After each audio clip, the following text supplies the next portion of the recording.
শুরু করবো হলো তোমাদের ইন্ডিয়ান জিওগ্রাফি রিভার দিয়ে। হ্যাঁ, এবার রিভার দেওয়ার আগে একটা টপিক আমরা অলরেডি কালকে করিয়েছি, এই টপিকটা তোমরা একটু দেখো। এইটা হলো মানে কালকে মানে অন্য ব্যাচে করিয়েছি, এটা আমরা ভিডিও দিব মোবাইলে, মানে তোমার ইউটিউবে দিয়ে দিব। তোমরা হলো সেখান থেকে ক্লাসটা দেখবে। বা একটু লাগিয়ে দাও তো, দরজাটা লাগিয়ে দাও তো বুনু, একটু দরজাটা লাগিয়ে দাও। হ্যাঁ দেখো, এর কালকে আমরা একটা টপিক করিয়েছি যেটা আমাদের হলো মানে আমাদের যে চ্যানেল আছে ইউটিউবে সেখানে আপলোড হবে, সেটার নাম হলো তোমার নো ইওর স্টেট। ঠিক আছে, এখানে আমরা কি করেছি যে প্রত্যেকটা রাজ্য ধরে ধরে, মানে তোমার জম্মু কাশ্মীর থেকে আমরা শুরু করব, ভারতের যে 28টা রাজ্য এবং যে 8টা ইউনিয়ন টেরিটরি আছে, প্রত্যেকটা রাজ্যের সাধারণ তথ্য বলো, এখানে তার ভৌগোলিক বলো, তার প্রতীক যা আছে, তার সংস্কৃতি বা ঐতিহ্য, তার ইতিহাস, শহর বলতে পারি আমরা, ড্যাম বলতে পারি আমরা, ন্যাশনাল পার্ক বলতে পারি, মানে যত কিছু সম্ভব হয় একটা রাজ্যের সবকিছু আমরা দিয়ে করেছি। এইভাবে আমরা ধীরে ধীরে জম্মু কাশ্মীর থেকে শুরু করে পরপর আসবো আমরা 28টা রাজ্য, আর যে আমাদের 8টা হলো ইউনিয়ন টেরিটরি আছে এগুলো আমরা করব। ঠিক আছে, এবার এটা আমরা হলো ব্যাচ নম্বর 11-12 শুরু করেছি। আমরা চেষ্টা করব এই ক্লাসের ভিডিওটা আজকে যাতে আমাদের হলো যেটা আমাদের ইউটিউব চ্যানেল আছে সেখানে আপলোড হয়ে যায়, তোমরা দেখবে। কম্পিটিশন পরীক্ষার ক্ষেত্রে বা এক্সামের ক্ষেত্রে one of the most important topic হলো নো ইওর স্টেট, তাই না? যদি আমরা এটা ভালো করে পড়ে রাখি তাহলে আমাদের এখানে হিস্ট্রিও কভার হয়ে যাবে, আমাদের এখানে অনেকটা পলিটিও কভার হয়ে যাবে, এখানে জিওগ্রাফিও কভার হয়ে যাবে, স্ট্যাটিক জিকের যে ডান্স গুলো বলতে পারো, বা তোমার হলো ডান্সের সঙ্গে যে ওখানকার আরো যেগুলো হলো কালচারাল বলতে পারো, সবকিছু কভার হয়ে যাবে। তো ভালো করে যদি কেউ আমাদের যেটা চ্যানেল আছে সাবস্ক্রাইব না করে থাকবে, আজকে আমরা সেখানে হলো ভিডিওটা দিয়ে দেওয়ার চেষ্টা করব। ঠিক আছে, চলো। আচ্ছা, আজকে যে চ্যাপ্টারটা আমরা শুরু করছি সেটা হলো তোমার হলো ইন্ডিয়ান রিভার, বা হলো ভারতের হলো নদ নদী দিয়ে আমরা শুরু করব। তো আমরা সাধারণত এগুলো ছোটবেলায় 9-10-এ পড়েছিলাম যে ভারতের যে নদ নদীগুলো ছিল সেগুলোকে অনেক ভাগে ভাগ করা যায়, যে হিমালয় থেকে উৎপন্ন নদী, পশ্চিম বাহিনীর নদী বা পূর্ব বাহিনীর নদী। আমরা অত কিছু যাব না, আমরা একদম ডিটেলস মেন কোর্স থেকে শুরু করব। প্রথমে যে নদীগুলো পড়বো আমরা সেটা হলো হিমালয় থেকে যে উৎপন্ন যে নদীগুলো হয়েছে তাদের মধ্যে হলো প্রথমেই যে আমরা নদীটা পড়বো সেটা কি বলো, সিন্ধু, তাই না, বা ইন্দাস। এবার দেখো, এটা হয়তো তোমরা এর আগের দিন আমি বলেছিলাম, বা না বললেও হয়তো একটু তোমরা অনেকে নতুন দেখবে যে টপিকের নাম আমি দিয়েছি হলো ইন্ডিয়ান রিভার পড়বো, কিন্তু এখানে কি দেওয়া আছে বলো, সাল দেওয়া আছে। সাধারণত আমরা জিওগ্রাফিতে বা ভূগোলে কি আমরা সাল পড়ি? ভূগোলে আমাদের সাল পড়তে হয় না, সাল পড়ার দায়িত্ব কোথায় বলো, হিস্ট্রিতে, ইতিহাসে। কিন্তু এই বছরের জন্য আমরা যখন ইন্ডিয়ান জিওগ্রাফি পড়বো তখন আমাদের সব থেকে গুরুত্বপূর্ণ হলো কি বলো, সাল। আমাদের দুটো সাল এই বছরের জন্য অত্যন্ত গুরুত্বপূর্ণ। তো প্রথমে যে সালটা আমরা আলোচনা করব সেটা কি বলেছি আমরা বলো, 1960। কি আছে বলো, Indus water treaty. Indus water treaty বা কি বলছি আমরা বলো, 1960 সালের। যদি তোমাদেরকে একদম আগে আমরা জানি যে কিছুদিন আগে আমাদের জম্মু কাশ্মীরে পেহেলগাঁও হামলা হয়েছিল, তাই না? হামলার পর দেখলাম যে আমরাও একটা করলাম, যে কি করলাম আমরা, অপারেশন সিন্ধু নামে একটা করলাম। এই যে হামলাটা হয়েছিল কবে, হামলাটা হয়েছিল যদি আমরা এক্সাক্ট ডেট বলি তো কবে হয়েছিল হামলাটা, 22শে মে মনে হয়, মে না জুন, মে, তাই না, 22শে মে। তার 15 দিন পর, তার হলো 15 দিন পর 7 তারিখে না 22শে কি মে না জুন, কোথায় হবে, মে হবে না, একটু চেক করো তো। তার 15 দিন পর আমরা হলো পাল্টা হলো সেখানে আমরা কি করি বলো, অপারেশন সিন্ধু। এবং এর মাঝখানে যখন হলো হামলা হয় সেই সময় ইন্ডিয়া থেকে একটা হলো ভালো উদ্যোগ নেওয়া হয় যে পাকিস্তানের সঙ্গে যে আমাদের জল চুক্তি আছে সেটা আমরা আর মানবো না, তাই না?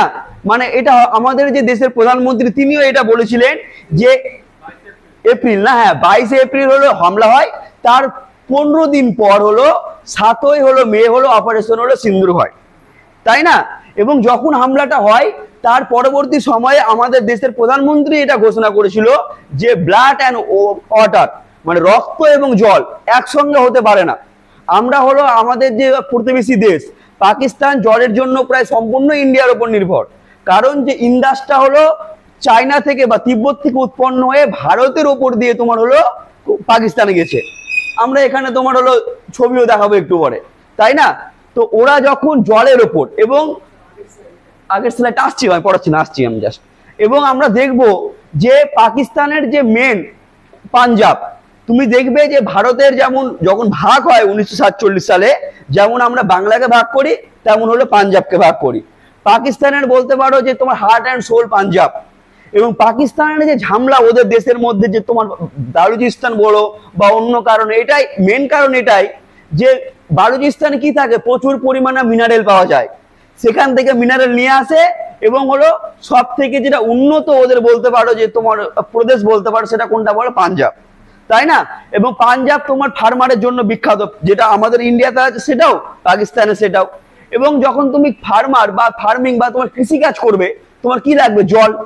তো পাকিস্তান জলের জন্য প্রায় সম্পূর্ণটাই কার উপর ডিপেন্ডেন্ট বলো, ভারতের উপর ডিপেন্ডেন্ট। আমরা তোমাদের জল দিব, তোমরা ওখান থেকে রক্ত দিবে, এটা হতে পারে না, তাই না? তার জন্য কি করা হয় বলো, তার জন্য আমাদের ভারত সরকার হলো তোমার যে ডিসিশনটা নিয়েছিল, যে আমরা যে জল আছে সেই জলটা হলো আমরা হলো আর তোমাদের সঙ্গে চুক্তিটা মানবো না। এবার একটা বলো যে জল একটা এমন একটা জিনিস, যদি ভারত সরকার ঘোষণা করে আমরা জল দিব না, তো জলটা রাখবো কোথায়? ওটাই না, ড্যাম তৈরি করতে হবে। তো এমন তো না যে জল দিব না তার মানে ভারতের সমস্ত লোক গিয়ে ওই তোমার সিন্ধু নদীর সামনে দাঁড়িয়ে গেলাম, তাহলে তো হতে পারে না। তার জন্য কি তৈরি করতে হয়, বড় বড় হলো ড্যাম। এটাই হলো ভারতের মানে প্রবলেম, ভারতের মানে এটা আমাদের ইতিহাসের একটা লজ্জাজনক ব্যাপার যে 1947 সালে দেশ স্বাধীন হয়েছে, আরে ঠিক আছে জল তো দিব, ঠিক আছে, কিন্তু ওর সামনে আমরা কেন বড় বড় কয়েকটা ড্যাম রাখবো না, যাতে আমরা যখন ইচ্ছা বন্ধ করতে পারি। আমরা ওটা আজকে আমরা ঠিক করছি যে হলো ড্যাম তৈরি করা শুরু করবো। এবার ড্যাম তো একদিন হবে না, ড্যাম তৈরি করতে কি লাগবে, সময় লাগবে, তাই না? যদি আমরা এরকম কয়েকটা বড় বড় বিশাল ড্যাম তৈরি করে রাখতে পারতাম, তাহলে ওদের ক্ষমতা হতো ইন্ডিয়াকে অ্যাটাক করার, কিন্তু আমরা ওখানে ড্যামই তৈরি করিনি। যেগুলো আছে সেগুলো ইন্ডিয়ার সাইডে আছে, বাগলিহাট আছে, দুলস্তি আছে, সালাল আছে, উড়ি ড্যাম আছে, সেগুলো সব ইন্ডিয়ার সাইডে আছে।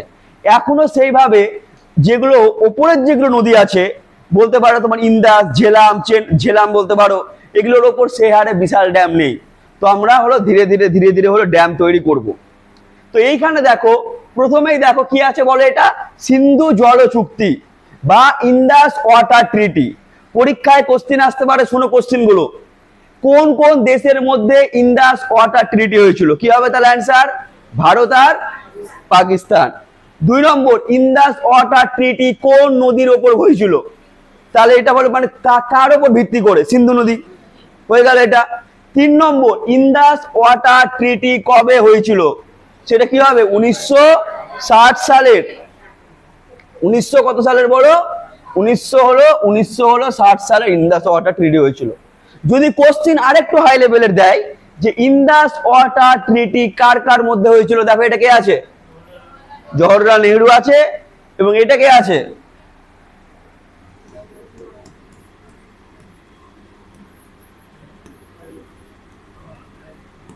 আইয়ুব খান। হ্যাঁ, এটা হলো ফিল্ড মার্শাল আইয়ুব খান। তো মনে রাখবে যে ইন্দাস ওয়াটার ট্রিটি কার কার মধ্যে হয়েছিল, যদি কে কে সই করে, তো ভারতের হলো প্রধানমন্ত্রী জওহরলাল নেহরু, আর পাকিস্তানের কে ছিল বলো, ফিল্ড মার্শাল আইয়ুব খান। পাকিস্তানের ভাই তোমার প্রধানমন্ত্রী থাকে না, ওদের যারা হলো ফিল্ড মার্শাল থাকে বা সেনাবাহিনী থাকে তারাই, ওটাই সেনাই সম্পূর্ণভাবে নিয়ন্ত্রণ করে। তুমি যদি এখনো দেখো যে আমরা দেখবো যে পাকিস্তানের বর্তমানে যে ফিল্ড মার্শাল কে আছে, আসিম মুনির, তাই না? তিনি গেছেন কোথায় বলো, আমেরিকায়, বা তোমার হলো মানে তোমার ডোনাল্ড ট্রাম্পের সঙ্গে মিলে, একটা ওটাও গান্ডু, একটা এটাও গান্ডু, দুটাই হলো মানে ধ্বংস করে দিয়েছে পৃথিবীকে।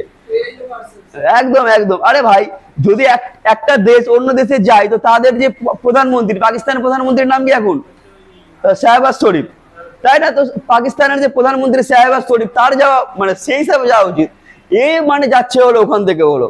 তো এই হলো পাকিস্তানের দশা। তো মনে রাখবে 1960 সালেও ছিল, নামটা মনে রাখবে, কি বললাম বলো, ফিল্ড মার্শাল হলো আইয়ুব খান। আর ভারতের কি ছিল বলো, ভারতের হলো জওহরলাল নেহরু। এবার ভাবো, যখন চুক্তি হয় বা কোনো সন্ধি হয়, ধরে নাও দুইজনের যখন চুক্তি হয়, তখন লাগে কাকে বলো, থার্ড পার্সনকে লাগে, তাই না? যে কারো মধ্যস্থ হয়, মানে কেউ তোমার তৃতীয় ব্যক্তি থাকবে, যে তোমার দুইজনকে কি করবে বলো, চুক্তি করতে হলো সাহায্য করবে। তো মনে রাখবে যে ইন্দাস ওয়াটার ট্রিটি যেটা ভারত আর পাকিস্তানের মধ্যে হয়েছিল, সেই চুক্তিটা সহায়তা কে করেছিল বলো? এখানে কি লেখা আছে? বিশ্ব ব্যাংক। বিশ্ব ব্যাংক একে আমরা ইংরেজিতে কি বলি? World bank. এটা হলো বলি বিশ্ব ব্যাংক, বা ইংরেজিতে বলি আমরা কি বলি একে? বলো ওয়ার্ল্ড ব্যাংক। এইবার বলো একটা ভালো কোশ্চিন, এই কোশ্চিনটা স্ট্যাটিস্টিক্সে আসবে। আমাদের যে ওয়ার্ল্ড ব্যাংক আছে, এই যে ওয়ার্ল্ড ব্যাংকের হেডকোয়ার্টার কোথায় আছে? Washington DC. কোথায় আছে বলো? মনে রাখবে এরকম দুটো আছে, একটা হলো ওয়ার্ল্ড ব্যাংক এবং একটা কি আছে? আইএমএফ। এর ফুল নাম কি? আইএমএফ এর ফুল নাম কি? International Monetary Fund. আর ওয়ার্ল্ড ব্যাংক, এই দুটোরই খুবই ইম্পর্টেন্ট স্ট্যাটিস্টিক্সে, এই দুটো কোশ্চিন মোস্ট ইম্পর্টেন্ট, যে আইএমএফ এবং ওয়ার্ল্ড ব্যাংক এদের হেডকোয়ার্টার কোথায় আছে বড় ভাই? Washington DC. কোথায়? Washington DC. তাহলে এটা হলো আমার হলো আইএমএফ এবং এটা হলো আমার ওয়ার্ল্ড ব্যাংক। তাহলে এদের হলো মধ্যস্থতায় 1960 সালে ভারত এবং পাকিস্তানের মধ্যে চুক্তি হয়, কি বলো? Indus water treaty. ক্লিয়ার? বলো কারো কোন প্রবলেম ভাই? Very good. আচ্ছা, এইবার দেখো এইটা। আচ্ছা ভাই, এটা কি দেখতে পাওয়া যাচ্ছে ভাই? আরো বড় করবো? বড় করলে ছবিটা ভেঙে না যাবে। এবার ভাই আচ্ছা, ইন্দাস। তাহলে এই দেখো ভালো করে আগে বোঝো, ছোট ছোট কোশ্চিন গুলো দেখো। ইন্দাস যে আছে তোমার রিভারটা, সেই রিভারটা উৎপন্ন হচ্ছে কোথায়? তিব্বতে। কোথায়? আমরা আসছি, ফুললি পড়বো আরো, আগে খালি এটুকু দেখো। হচ্ছে কোথায় বলো? এইদিকে। এটা হলো তোমার ভারত, ভারতের এদিকে কে আছে? তিব্বত আছে। এখান থেকে উৎপন্ন হয়ে আসছে কোথায়? ভারতবর্ষে। আর তোমার ভারতবর্ষে যাওয়ার পর যাচ্ছে কোথায়? পাকিস্তানে। তো প্রথম কোশ্চিন, ইন্দাস রিভার কতগুলো দেশের মধ্য দিয়ে প্রবাহিত হয়েছে? কটা হবে? 3টা। কি কি হবে? 1 নম্বর হলো ভাই তিব্বত, 2 নম্বর ভাই ভারতবর্ষ, 3 নম্বর কোথায় বলো? পাকিস্তান। এইবার ভাই বলো তাহলে আমরা কি পড়লাম? ইন্দাস। তারপর পড়লাম কি বলো? আমরা পড়লাম ইন্দাসের পর পড়লাম তোমরা হলো আমাদের হলো ভারতবর্ষ, তারপর কি বলো? পাকিস্তান। এইবার আচ্ছা শোনো, এর আগের দিন যে আমরা ফিডব্যাক ফর্ম নিয়েছিলাম, ওখানে অনেকেই বলেছিলেন যে যেগুলো বলছিলাম ওগুলো ছিল না, তার জন্য আমি এখানে সব দিয়ে দিয়েছি, বুঝলে? আমি এখানে পিডিএফ গুলো আপডেট করেছি। তোমাদের যাদের না আমাদের আগের যে নোটস গুলো নেওয়া আছে, সেই নোটস গুলোতে অনেক কিছু তথ্য তোমাদের হবে অ্যাড। তোমরা হলো আমি পিডিএফ দিয়ে দিব, পিডিএফটা আমার মডিফাই চলছে, মানে সবগুলো এখনো রিভারটা অনেক বড় তো এটা, তো আমি করেছি হলো, আশা করি কাল পরশুর মধ্যে করে দিব। তো তোমাদের যাদের অলরেডি হলো বইটা নেওয়া আছে, তোমরা সেখানে আপডেট করে দিবে। হ্যাঁ, আর বাকি আমি হলো চেষ্টা করেছি যে 90% যাতে থাকে, যাতে সমস্যা না হয়। এই ম্যাটেরিয়ালটা বুঝতে পারলাম না।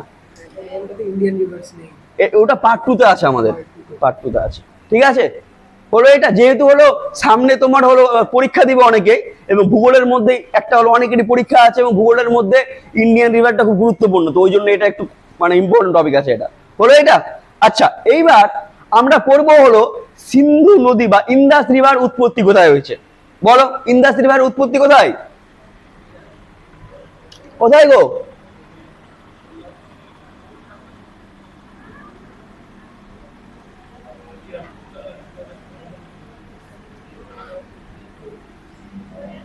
এই দেখো ভাই, আগে ভালো করে এই ছবিটা দেখো।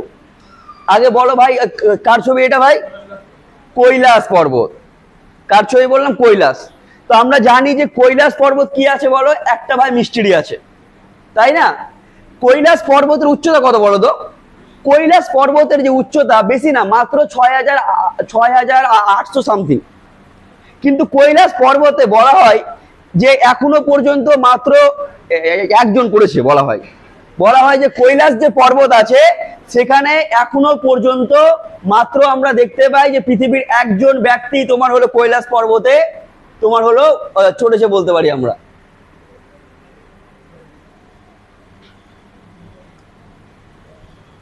এই দেখো, তোমার দেখাচ্ছি আমি ছবিটাকে।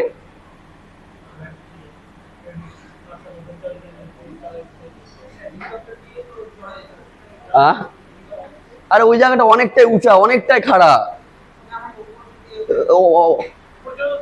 হ্যাঁ, তো ওখানে নামা যেতে পারে, কিন্তু ক্লেম এখনো একজনও করেনি তোমার। 2002 সালে। আর ওই জায়গাটা একটু ধার্মিক জায়গাও, যেমন তুমি বলো যে ভারতবর্ষ কি বলে? ভারতবর্ষের বলে যে ওখানে কে আছে বলো? শিব আছে, তাই না? শিবের তুমি যদি বলো আর জৈন ধর্ম যদি যাও, আমরা জানি আমাদের জৈন ধর্মে মোট কতগুলো তীর্থঙ্কর আছে বলো? 24 জন। যে ফার্স্ট নম্বরে কি ছিল গো? ঋষভনাথ।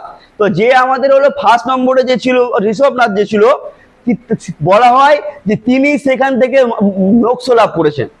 এবং এই জায়গাটা বৌদ্ধ ধর্মের ক্ষেত্রে হলো ইম্পর্টেন্ট, তাই না? তো এই একটা জায়গা যেখানে তোমার হলো হিন্দু বলতে পারি, বৌদ্ধ বলতে পারি, বা খ্রিস্টান বলতে পারি, প্রত্যেকের হলো জন্যই কত বলছো হলো, প্রত্যেকের হলো জন্যই হলো প্রচন্ড হলো ইম্পর্টেন্ট, তাই না? এবং বলা হয় যে এখানে যে আমাদের আছে, সেখানে মাত্র আমাদের হলো একজন ব্যক্তি তোমার হলো আজ পর্যন্ত সমগ্র পৃথিবীর হলো গেছেন, এবং হলো এই যে ইনি। দেখো তাও তোমার কত বছর আগে, তাও তোমার হলো কত বছর আগে, দেখো সালটা দেখো কত আছে ভাই, 1040 থেকে 1123, মানে প্রায় আজ থেকে তোমার 1200 বছর আগে একজন ব্যক্তি হলো তোমার হলো কৈলাসে তোমার হলো গেছেন। এবং নাম কি আছে বলো? এর নাম হলো মিলারপা, তাই না? এই জন্য এই লোকটাকে তোমার বৌদ্ধ ধর্ম অনেকে পুজো করে। তো কৈলাস যেটা পর্বত আছে ভাই, সেটা হলো তুমি বলো ধার্মিক দিক থেকে বলো গুরুত্বপূর্ণ বলো। এবং 2002 সালে চায়নার গভর্নমেন্ট একটা টিমকে পাঠিয়েছিল যে কৈলাস পর্বতকে হলো জয় করার জন্য। প্রথম কথা তারা মাঝখান থেকে ঘুরে এসেছিল, এবং এটা কোইন্সিডেন্ট বলতে পারো বা যাই বলো, তারা ওখান থেকে আসার পর প্রত্যেকে মারা গেছিল। তো একটা হলো সবার মধ্যে একটা ভয় বলতে পারো বা একটা মিস্ট্রি বলতে পারো আছে, হয়তো আজকে কেউ না উঠুক, হয়তো 5 বছর পর উঠতে পারে, বা কালকেও কেউ উঠতে পারে, মানে কিন্তু একদিন না একদিন কেউ তো ক্লেম করবে, তাই না? আমরা জানি যে মাউন্ট এভারেস্ট থেকে একদিনই করেনি, ওটাও তো বলা হচ্ছে কেউ পারবে না। আশা করি যে ইন ফিউচারও কেউ না কেউ তো হলো ক্লেম করবেই। আচ্ছা, এইবার দেখো তাহলে আমরা কি বললাম, যে কৈলাস যেটা রেঞ্জ আছে আমাদের, সেই কৈলাস রেঞ্জ আছে কোথায় বলো? তিব্বতে। এবার ভালো করে দেখো, এই যে কৈলাস রেঞ্জে আছে, এর এইখানে আমরা দেখতে পাচ্ছি দুটো লেক। ভালো করে একদম ছবিটা ভালো করে দেখো, যে কৈলাস পর্বতের কাছে কি আছে গো? কৈলাস যে গ্লেসিয়ার, আরে এদিকে কৈলাস গ্লেসিয়ার কাছে কি আছে ভালো করে দেখো, দুটো লেক।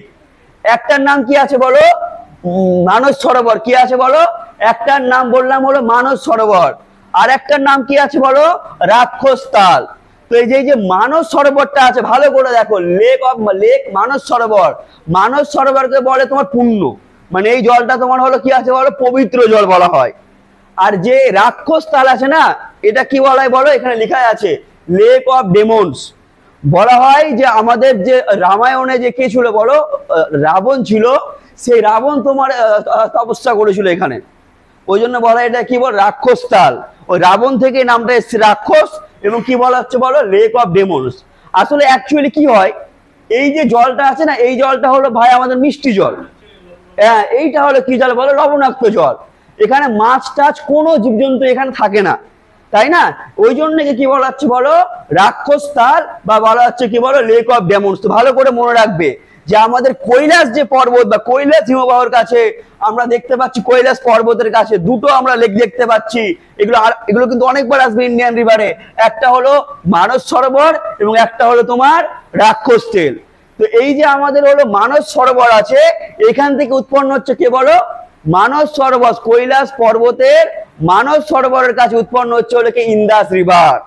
আর এই যে রাক্ষসতাল, এটা আমি পরে আবার বলবো, এই রাক্ষসতাল থেকে কাছাকাছি উৎপন্ন হয় কে বলো? তোমার হলো সতলেজ। সতলেজ কে বলো? রাক্ষস সরোবরের কাছে তোমার হলো সতলেজ। আর এই যে মাঝখানে ভাই এটা দেখতে পাচ্ছ পাঁচটা, এই পাঁচটা কি করছে বলো? এই মানস সরোবর থেকে রাক্ষসতালকে আলাদা করছে। এই পাঁচটার নাম হলো তোমার হলো মারিয়াম। কি বললাম? এই যে মাঝখানে জায়গাটা দেখতে পাচ্ছ, এই জায়গাটার নাম হলো তোমার হলো মারিয়াম। এই জায়গাটার নাম হলো তোমার হলো মারিয়াম। তাহলে একদিকে দেখতে পাচ্ছি আমরা হলো মানস সরোবর, আর একদিকে কি দেখলাম গো?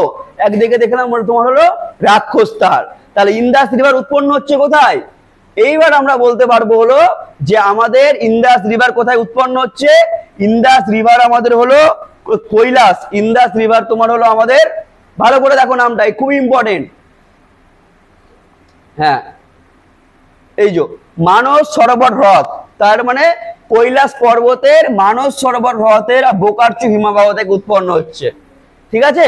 তো ভালো করে মনে রাখবে, কৈলাস পর্বত কোথায়? মানস সরোবর হ্রদের বোকারচু হিমবাহ থেকে উৎপন্ন হচ্ছে। আচ্ছা, মনে রাখবে যে এই যে জায়গাটা আছে কৈলাস পর্বত, এটা কি ইন্ডিয়াতে আছে? না, এটা আছে কোথায়? তিব্বতে, ওই জন্য যেহেতু এটা তিব্বতে আছে ওই জন্য আমাদের এইটাও পড়তে হবে যে তিব্বতে হলো সিন্ধু নদকে কি বলা হয় বলো, সিঙ্গি খাম্বান বা বলা হয় লায়ন্স মাউথ, তাই না? যেহেতু এটা তিব্বতে উৎপন্ন হচ্ছে ওই জন্য আমরা জানছি তিব্বতে সিন্ধু নদীকে বলা হয় কি বলো, লায়ন্স মাউথ বা হলো লায়ন্স মাউথ বা হলো সিঙ্গি খাম্বান। তিব্বত থেকে যখন উৎপন্ন হচ্ছে তারপর সেটা আসছে কোথায় বলো, ভারতের কোন শহরে আসছে, লে বা লাদাখ। আমরা যদি ম্যাপটা দেখি তাহলে বুঝতে পারবো। এই দেখো এখান থেকে তোমার হলো কৈলাসের মানস সরোবর থেকে উৎপন্ন হলো, এখান থেকে উৎপন্ন হয়ে কোথা থেকে আসছে বলো, লে বা লাদাখ। এটাও কোশ্চেন আছে যে সিন্ধু নদী বা ইন্দাস রিভার, সিন্ধু নদী বা ইন্দাস রিভার ভারতবর্ষের হলো কোন তোমার হলো জায়গার মধ্যে দিয়ে বা কোন শহরের মধ্যে দিয়ে আসছে, তাহলে কি হবে গো, লে বা তোমার হলো লাদাখ। এখান থেকে গিয়ে তোমার তারপর আসছে কোথায় বলো, পাকিস্তানে, এবং পাকিস্তানে গিয়ে শেষে বলো মিশবে কোথায়, কোন সাগরে, আরব সাগরে। তাহলে যদি বলে ইন্দাস রিভারের উৎপত্তি কোথায়, এটা কোশ্চেন আসতে পারে। আর ইন্দাস রিভার কোন সাগরে মিশেছে এটাও আসতে পারে, তাহলে কি হবে এটা, আরব সাগর। তাহলে ইন্দাস রিভারের উৎপত্তি কোথায়, সেটা হলো কৈলাস পর্বতের তোমার হলো কোথায় হলো, কৈলাস পর্বতের তোমার হলো মানস সরোবরের কাছে। এখানেও ছবি দিয়েছি আমি, মানস সরোবরের কাছে আমরা দেখতে পাচ্ছি হলো বোকারচু হলো তোমার হিমবাহের কাছ থেকে উৎপন্ন হয়েছে বা গ্লেসিয়ারের কাছ থেকে। এবং এটা ভারতবর্ষের যে শহর আছে লে, লে শহরের মধ্য দিয়ে ভারতে প্রবেশ করেছে এবং শেষে হলো পাকিস্তানে গিয়ে তোমার মিশেছে কোথায় বলো, পাকিস্তানে গিয়ে মিশেছে তোমার হলো আরব সাগরে। হয়ে গেল এটা। এইবার দেখো আমাদেরকে কি পড়তে হবে এবার বলো, আমাদেরকে পড়তে হবে হলো উপনদী, তাই না? কি পড়ে, উপনদী মানে যে সমস্ত নদীগুলো এসে আমার এখানে হলো কি হয়েছে, মিলিত হয়ে গেছে। এইবার এখানে একটা জিনিস আছে দেখো, বাম তীরের উপনদীর একটা কি আছে বলো, ডান তীরের উপনদী। এগুলো আগে বুঝতে হবে যে কি করে আমরা বুঝি কোনটা বাম তীরের কোনটা ডান তীরের। ভালো করে ছবি দেখো, এখানে এইটা কি আছে, এখান থেকে উৎপন্ন হচ্ছে, এখান থেকে আসছে। তো আমি যদি এটা আমার মুখ ধরে নিই তাহলে এই দিকগুলো কি হবে আমার বাম তীরের, আর এই দিকগুলো কি হবে ডান তীরের। তো মেনলি যেগুলো ভারতবর্ষে আছে যেগুলোর সঙ্গে আমাদের খুবই পরিচিত, যেমন তোমার ঝেলাম, চেনাব, রাভি, বিয়াস, সতলজ, এই নামগুলো কি হয়, এগুলো হলো বাম তীরের। কি বললাম, এগুলো বাম তীরের। কি বললাম আবার বলছি, ইন্দাসের যেগুলো আছে ঝেলাম, চেনাব, রাভি, বিয়াস, সতলজ, এগুলো কি আছে বলো, বাম তীরের। আর এই দিকে যেগুলো আছে দেখো এইটা হলো, এটা যদি হয় এগুলো আছে কোন দিকে আছে, ও ডান দিকে আছে, তার জন্য সায়ক বলবো বা গিলগিট বলবো বা তোমার এখানে হলো কুনার বলবো। এগুলো কি বলবো বলো, এগুলোকে বলবো আমরা হলো ইন্দাস রিভারের ডান তীরের। তাহলে বাম তীরের কোনগুলো হবে, বাম তীরের হবে এই যে এগুলো দেখো ম্যাপে দেখো, ঝেলাম, চেনাব, রাভি, বিয়াস, সতলজ। মেইনলি যদি বলে সিন্ধু নদীর বাম তীরের কোনগুলো তোমার ট্রিবিউটারি আছে, তাহলে আমরা কি বলবো, বাম তীরের গুলো আছে হলো আমার, সেটা হলো এই যে ইন্দাস, ইন্দাসের হলো ঝেলাম, তারপর কি চেনাব, তারপর হলো কি গো ঝেলাম, ইন্দাস, ঝেলাম, চেনাব, রাভি, বিয়াস, সতলজ। পাঁচটা নামকে একবার সম্পূর্ণ একসঙ্গে বলো, মুখস্থ করো, যাতে হলো নামগুলো আমাদের পর পর থাকে। ফার্স্টে কি আছে গো, ঝেলাম, তারপর চেনাব, তারপর রাভি, তারপর বিয়াস, তারপর সতলজ। ঝেলাম, চেনাব, রাভি, বিয়াস, সতলজ, ঝেলাম, চেনাব, রাভি, বিয়াস, সতলজ। এই যে পাঁচটা আছে সবার যেন মনে থাকে, ঝেলাম, চেনাব, রাভি, বিয়াস, সতলজ। একদম সুন্দর করে হলো পরপর নামাবে, প্রথমে ঝেলাম, তারপর চেনাব, রাভি, বিয়াস, সতলজ, এগুলো হলো মেন পাঁচটা। এই যে আমি বললাম নামগুলো ঝেলাম, চেনাব, রাভি, বিয়াস, সতলজ, এখান থেকে সবার প্রথমে দুটো কোশ্চেন মনে রাখো। এই পাঁচটা নদীর মধ্যে সব থেকে আমাদের বড় কোনটা, এই যে পাঁচটা বললাম ঝেলাম, চেনাব, রাভি, বিয়াস, সতলজ, এই পাঁচটার মধ্যে সব থেকে বড় কোনটা, সতলজ বা হলো শতদ্র। এই পাঁচটার মধ্যে কোনটা বড় বললাম, শতদ্র। কিন্তু মনে রাখবে যদি বলে ভারতবর্ষের মধ্যে প্রবাহিত সব থেকে বড় কোনটা, তখন কিন্তু শতদ্র হবে না, তখন কি হবে, চেনাব। না না বাবা, গঙ্গা তো সম্পূর্ণ আলাদা। আমরা বললাম যে ইন্দাসের যে পাঁচটা আছে না, ইন্দাসের যে পাঁচটা তোমার আছে, এই যে ঝেলাম, তারপর চেনাব, তারপর রাভি, তারপর বিয়াস, তারপর কি আছে সতলুজ। তো যদি কোশ্চিন আসে যে ইন্দাস রিভারের সব থেকে বড় ট্রিবিউটারি কোনটা, তাহলে কি হবে অ্যান্সার সতলুজ হলো। কিন্তু দেখো সতলুজটা এসছে কোথা থেকে বড়, সতলুজের বাংলা নাম হলো শতদ্র। এই শতদ্রটা উৎপত্তি হয়েছে কোথা থেকে, তিব্বত থেকে। তার জন্য এইটুকু পোর্শন কি ইন্ডিয়াতে আছে, এইটুকু পোর্শন ইন্ডিয়াতে নেই। এই জন্য যদি কোশ্চিন করে যে সম্পূর্ণভাবে ভারতবর্ষের মধ্য দিয়ে প্রবাহিত ইন্দাস রিভারের সব থেকে বড় ট্রিবিউটারি কোনটা, সেটা কি হবে বড় চেনাব। যদি বলে এমনি ওভারঅল বলে তাহলে হবে তোমার শতদ্র। কিন্তু যদি শুধুমাত্র ইন্ডিয়া বলে তাহলে কি হবে বলো, শুধুমাত্র ইন্ডিয়াতে বললে হবে তোমার চেনাব রিভার। Clear concept? বলো কারো কোনো প্রবলেম হলে। ক্লিয়ার? ব্যাস এইবার আমরা জাস্ট কি করব, এইবার আমরা শুধুমাত্র এই যে হলো আমাদের যে তোমার হলো পড়লাম যে উৎসগুলো পড়বো, প্রত্যেকটা নদীর হলো উৎস পড়বো এবং এর যে বৈশিষ্ট্যগুলো আছে এগুলো আমরা এখন যাব না। আচ্ছা, আর একটা জিনিস ভালো করে সবাই মনে রাখো, যখন আমরা রিভার পড়বো এর সঙ্গে আমাদের অনেক কিছু পড়তে হয়। একটা পড়তে হয় হলো শহর পড়তে হয়, মানে কোন শহরের তীরে কোন নদী আছে। আর একটা কি পড়তে হয় বলো, ড্যাম পড়তে হয়, মানে কোন ড্যাম গুলো কোন নদীর তীরে আছে। তারপর পড়তে হয় আমাদেরকে হলো লেক পড়তে হয়, কোন নদীর কাছে হলো কোন লেক আছে বা কোন লেক কোন হলো শহরে আছে। আর একটা পড়তে হয় কি বলো জলপ্রপাত। তো আমরা কি করেছি, আমরা এই যে চারটা আলাদা আলাদা সেগমেন্ট আছে সেগুলোকে আমরা একসঙ্গে পড়বো না, আমরা নর্মালি আগে রিভার পড়বো, পিডিএফটা আমি তোমাদেরকে দিয়ে দিব দেখবে। শেষের দিকে আমরা হলো একদম সম্পূর্ণ আলাদাভাবে শহর পড়বো, আমরা সম্পূর্ণ আলাদাভাবে আমরা ড্যাম পড়বো, আমরা সম্পূর্ণ আলাদাভাবে পড়বো হলো লেক বা হলো হ্রদ পড়বো, যাতে তোমাদের গুলিয়ে না যায়। একসঙ্গে পড়লে জিনিসটা হলো গুলিয়ে যাওয়া। হ্যাঁ বলো ভাই।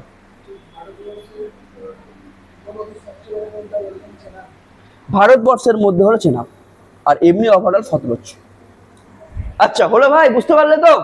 চলো এইবার তাহলে আমরা 1 নম্বরে পড়বো। সবার প্রথমে কি পড়বো বলো, ঝেলাম। কি পড়বো এখানে, ঝেলাম। এইবার ভালো করে দেখো, ঝেলামের পাশে একটা নাম লেখা আছে, কি লেখা আছে, এটা হলো বিতস্তা। যখন তোমরা ভারতের ইতিহাসের বৈদিক যুগ পড়বে তখন দেখবে সেখানে যদি বলে হলো সব থেকে কোন নদীর নাম মানে তোমার হলো বারবার এসছে, তাহলে সেটা হবে ইন্দাস। তো আমরা যখন বৈদিক যুগ পড়বো সেখানেও হলো ইন্দাস রিভারের কথা পাবো, এবং ইন্দাস রিভারের যে উপনদীগুলো আছে সেগুলো আমরা জানবো। বলতে পারবেন, চলে এসো। তো সেই সময় যখন আমাদের বৈদিক যুগ পড়বো তখন সেখানে আমরা দেখবো ঝেলাম নদীকে বলা হতো কি বলো, বিতস্তা। এখান থেকে শুধু আমরা একটাই টপিক পড়বো, যে বিতস্তা পড়বো, যে এই বিতস্তার উৎস কোথায়, কি আছে এটা গো, এই যে বিতস্তা আছে এটা কোথায় বলো, ভেরিনাগ। যদি কোশ্চিনে আসে ভেরিনাগ আছে কোথায়, কি হবে ভেরিনাগ। যদি কোশ্চিনে, আরে ভালো করে, যদি কোশ্চিনে বলে যে ভেরিনাগ কোন রাজ্যে আছে, জম্মু কাশ্মীরে, কি বলো, কি বললাম, যদি বলে ভেরিনাগ কোথায় আছে তাহলে আমরা কি বলবো, জম্মু কাশ্মীরে। আর এর পাশে হলো এই জায়গাটাকে ভালো করে দাগ দাও, এটা কি লেখা আছে, উলার হ্রদ। যদি কোশ্চিন আসে ঝেলাম নদীর তীরে যে তোমার লেকটি আছে বা যে হ্রদটি আছে তার নাম বলো, তাহলে আমরা কি বলবো, উলার। যদি বলে ভারতবর্ষের সব থেকে বড় মিষ্টি জলের হ্রদ, তাহলে কি হবে, উলার। তো যখন আমরা লেক পড়বো এটাকে আরেকবার পড়বো। বর্তমানে জেনে রাখো যে ঝেলাম নদী যে বললাম, ঝেলাম নদীর বাংলা নাম হলো বিতস্তা, এটার উৎস হলো জম্মু কাশ্মীরের কোথায়, ভেরিনাগ, এবং এর পাশে একটা আছে হ্রদ যার নাম কি বলো, উলার। এর পাশে হলো একটা হ্রদ আছে যার নাম হলো উলার। এখান থেকে আর কিচ্ছু পড়তে হবে না, বাস। ঝেলামের পর কি বললাম বলো, চেনাব। কি বললাম, চেনাব। এখান থেকেও পড়তে হবে। আগে বলো, যখন আমি তোমাদের ভারতের ভূপ্রকৃতি পড়াই তখন তোমাদেরকে আমি পাস পড়িয়েছিলাম বা হিমবাহ অনেকগুলো পড়িয়েছিলাম, সেখানে পড়িয়েছিলাম এটা কি ছিল, এটা বলো বারালাচা। এইটা আগে বলো যে আমাদের যে বারালাচা আছে এটা কোন রাজ্যে আছে, কোথায় বলো ভাই, দেখতে পাচ্ছ না, বড় করবো না কি করবো? ভাই আগে এইটা বলো যে আমাদের যে বেড়ালাচা আছে এটা কোন রাজ্যে আছে? এই বাড়িতে তোমরা কেউ পড়াশোনা করছো না ঠিক মতো, এগুলো হয়ে গেছে তো আগে। আমাদের যে বড়ালাচা আছে এটা কোন রাজ্যে আছে?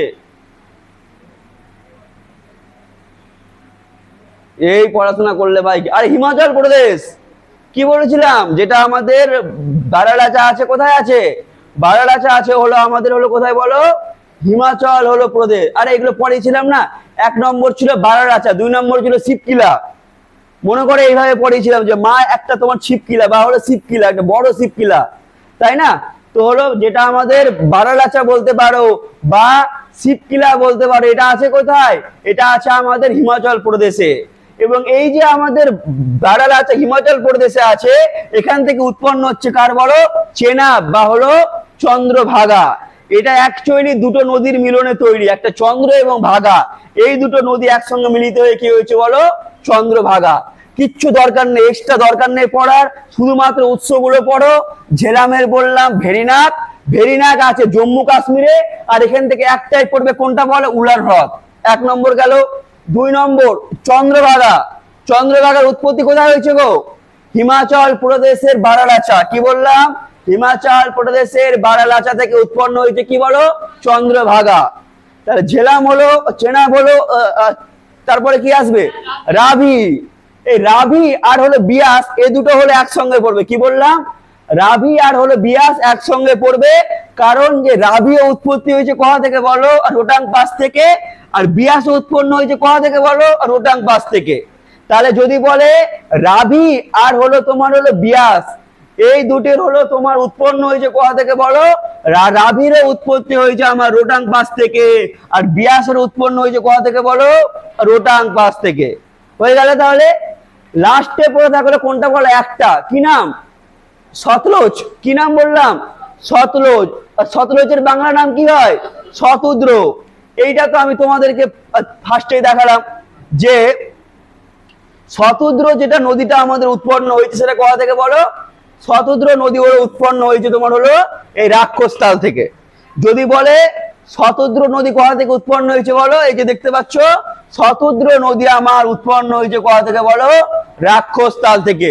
এবং পরীক্ষায় যদি সব থেকে, যারা বই এনেছো দাগিয়ে রাখো, সব থেকে দাগিয়ে রাখবে তোমরা শতদ্র নদীটা, যেটা রাক্ষসতাল, এটা খুব ইম্পর্টেন্ট।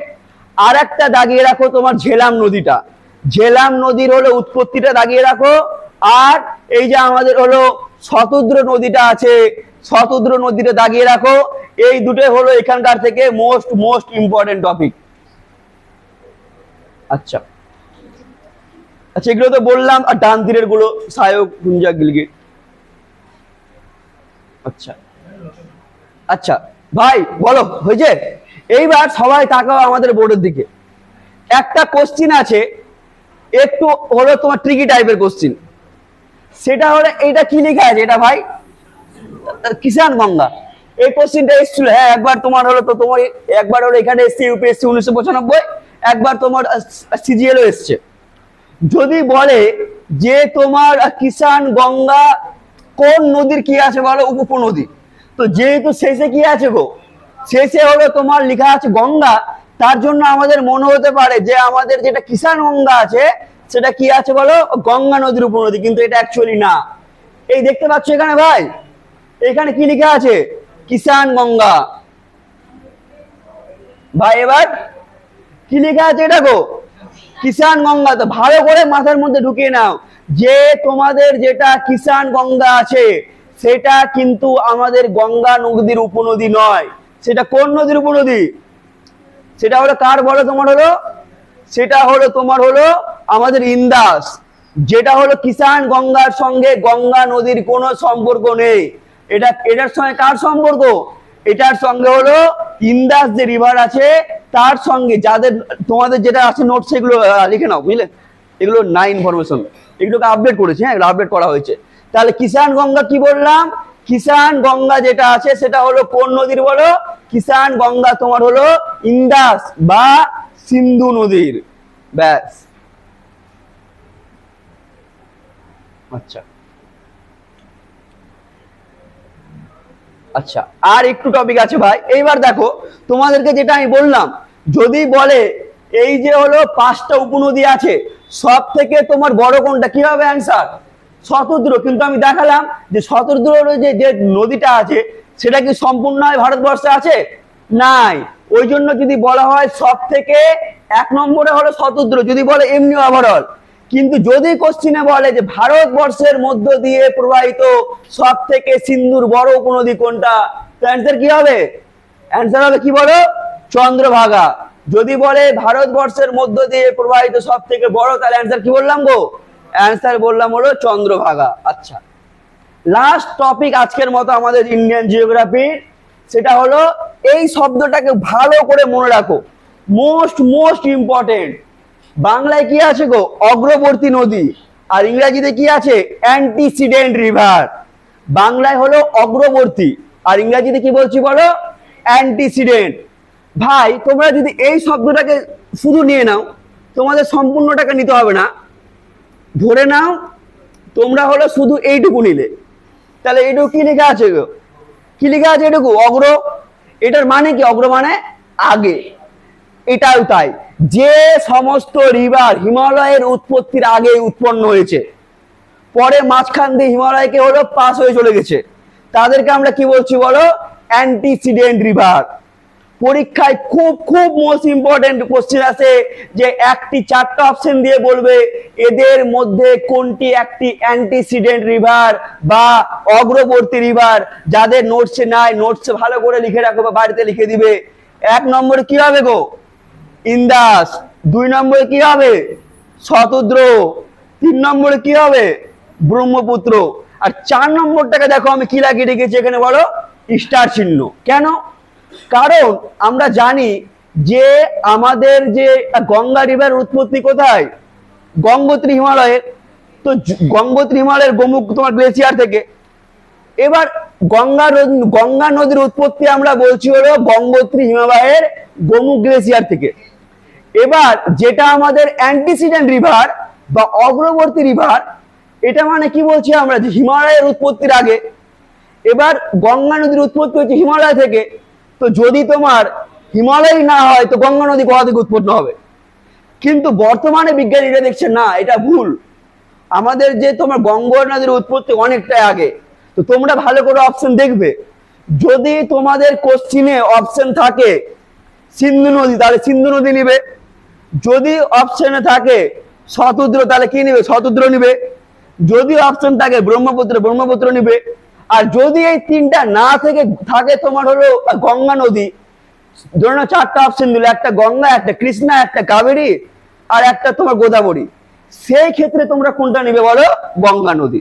বলো, কনসেপ্ট ক্লিয়ার হলো না? হলো না? কারো কোথাও কোনো প্রবলেম? ভাই ক্লিয়ার সবার কনসেপ্ট? তো পরের দিন ভালো করে কিন্তু পড়ে আসবে, পড়া ধরবো পরের দিন। চলো, এইটা হলো, এবার ফিজিক্সটা শুরু করবো। হ্যাঁ,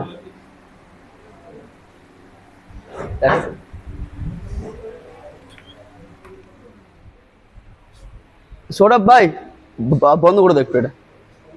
না না, এটা কমপ্লিট হলে দিয়ে শুরু করবো। 1 সেকেন্ড।